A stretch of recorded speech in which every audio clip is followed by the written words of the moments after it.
Blue Lock is definitely one of the most unique shows ever. I mean, for a sports anime and manga, it is actually such a versatile show. Almost each and every player we see has a unique selling point, a unique weapon, and even if the weapons are similar, each player uses them differently. And the result is one of the most versatile roster in any sports show. However, out of all of these weapons, I think one of the most interesting ones is definitely dribbling. And with Bachira using it recently to completely dismantle Nigeria, it is only fitting for us today to talk about dribbling specifically, where we are going to rank the most overpowered dribblers we've seen in the show. And so, without any further ado, let's jump in.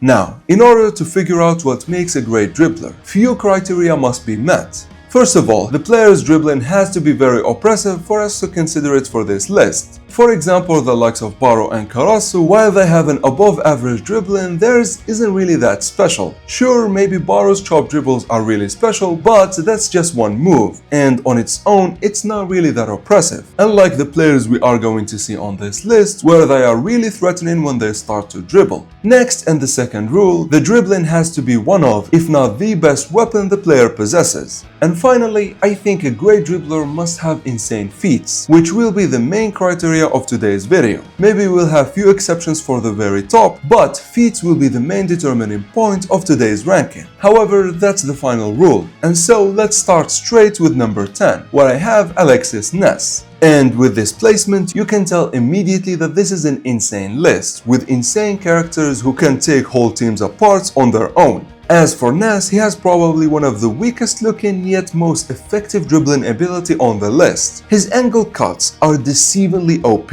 They even took the almighty Rin and Baro down on multiple occasions. That's how insane Ness is. And honestly, for his playing style of trying to deliver the pass for his striker, this dribbling ability is just perfect because it simply gives him the space necessary for him to deliver one of his signature passes. And also for Ness, it is the second most OP weapon he has, right after his insane passing ability. And I feel he is just the perfect player to start this list with. And that's because, as we've seen in the last two games of the Neo Egoist League, his dribbling got hindered a lot by his mental state. Due to his focus on Kaiser beating Isigi, Ness limited his freedom a lot, and as a result, his dribbling really suffered, unlike the Ness that we've seen in the first two games, who was calm and collected. However, this does not take anything from Ness. He is still one of the best dribblers we've seen in the show, and the list is just way too OP for him to rank any higher. And so let's move right up to number 9. Hiori. Now, if placing Ness last is a crazy pick, I know a lot of people might riot for me placing Hiori here, because honestly he has one of the most broken dribbling ability that could almost work on everyone. We've seen it in the Ubers game, how it allowed him to completely destroy the Italian team. However, his dribbling suffered a lot in the PXG game, as due to the presence of the likes of Charles and Karasu, Hiori did not have the space necessary for him to show off the same as he did against Ubers. And also the case with Ubers was a little bit special because he was fresh into the game and he was in flow, while for example against PXG none of those conditions were met, and so we did not see the crazy player that we've seen in the previous game. Even still, his dribbling is such an oppressive force that I think if Hiori hones it a little bit better, it honestly would be a scary weapon. You see, unlike for example Ness, who has an active dribbling, Hiori's dribbling is completely reactive,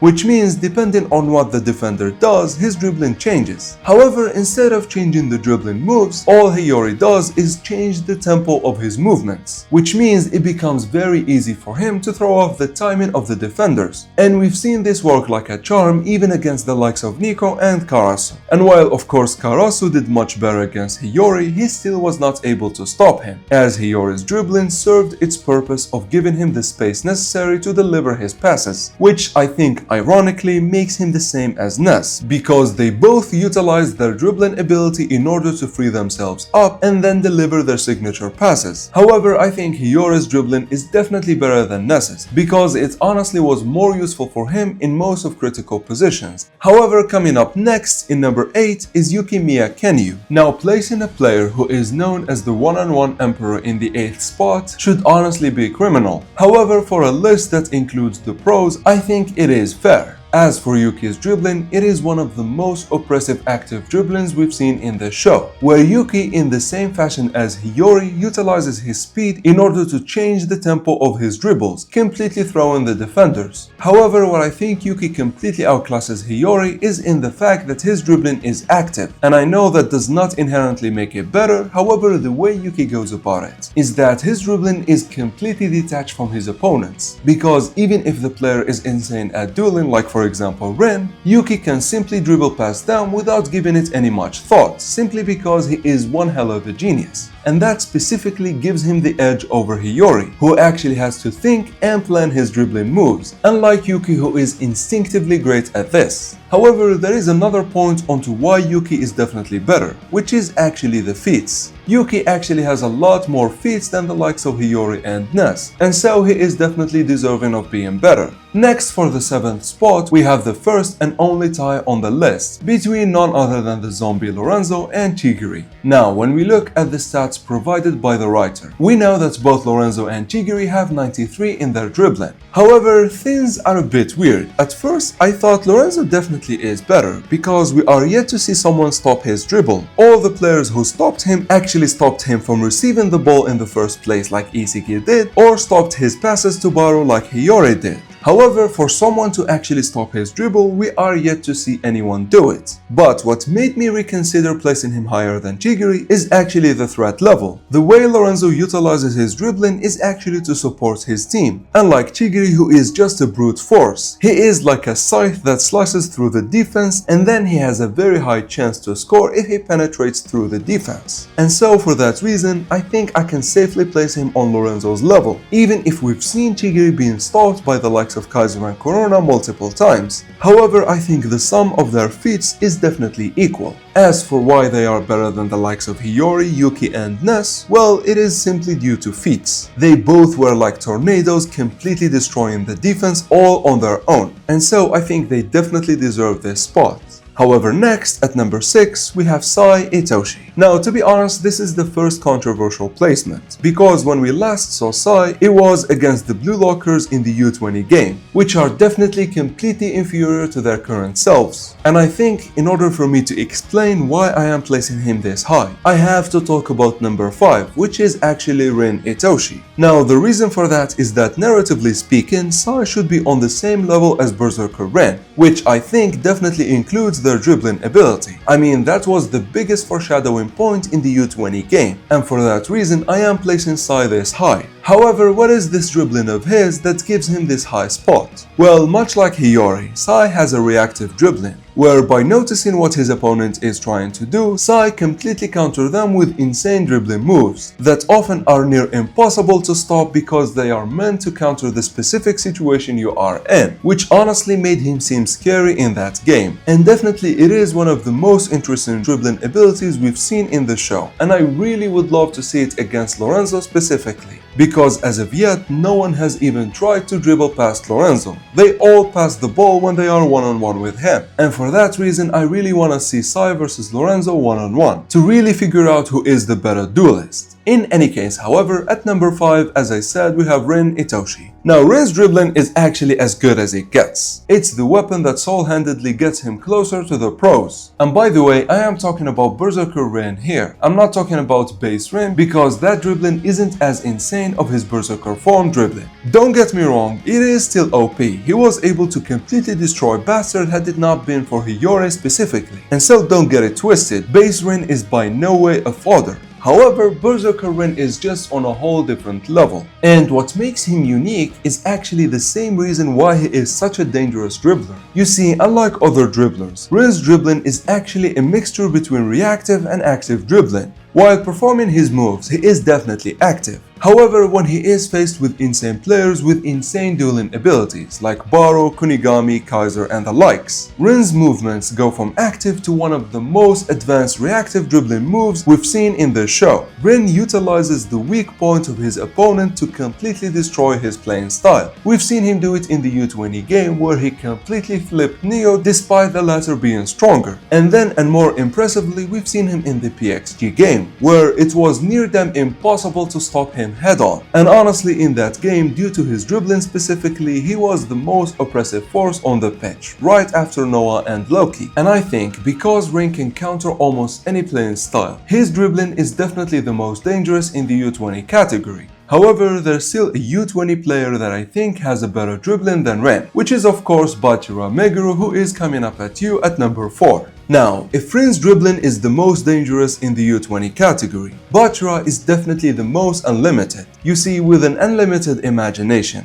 Bachira is the true definition of freedom. Nothing really can prepare you to his dribbling moves. The only way to counter him is by figuring out his rhythm. And we've seen the likes of Pablo Cavazos and even Ness counter him after they figured out his rhythm. However, I wouldn't count on this, because he is training under the genius of dribbling, Lavinho. I think after the Bastard game, Bachira definitely learned a lot of new rhythms, and when you couple this with his infinite imagination and infinite moves, Bachira becomes an unlimited beast of dribbling that can slice through any defense no matter how tough. However, that's not all. You see, after training under Levi, Bachira acquired the Jenga technique and incorporated it into his dribbling. As for what the Jenga is, it's a technique where the player completely detaches his upper body from his footwork, because usually the upper body is the part that gives us the dribbling. And this is why Lorenzo has one of the most oppressive dribblings. Because of his weird body, his upper part is always detached from his footwork.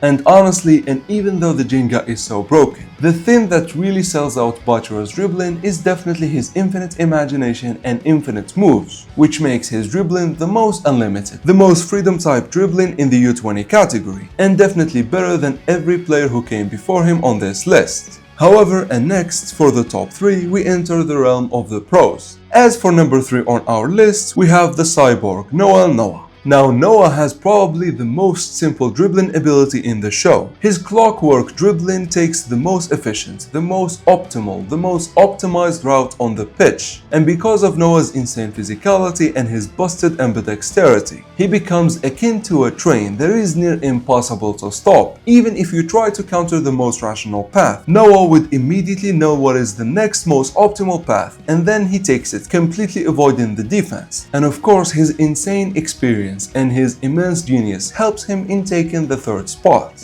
However, for the next spot, we have the dirty fox Leonardo Luna. Now, to be honest, this is the second controversial pick on the list. You see, much like Sae, we don't know much about his dribbling, because the only time we've seen it, it was against Rin even prior to the U20 game, which honestly was such a weakling compared to Berserker Rin right now. However, one thing for sure, Luna is the Prince of Real for a reason, and he rivals even the best of the pros for a reason. And from his playing style that we've seen, it seems that dribbling is a core component to that playing style. And by the way, Leonardo might present a technique to his dribbling moves that was hinted at in his battle with Rin, however, we never got to see what it is. Where as soon as Rin moved, Luna's eyes seemed to notice something and they completely countered Rin. And so it could be that it is only a reactive dribbling, however, the way the writer focused on his eyes, I think he might have an ocular ability specifically for dribbling, or at least an ocular ability specifically for dueling, which honestly automatically places him higher than the likes of Noah in terms of dribbling.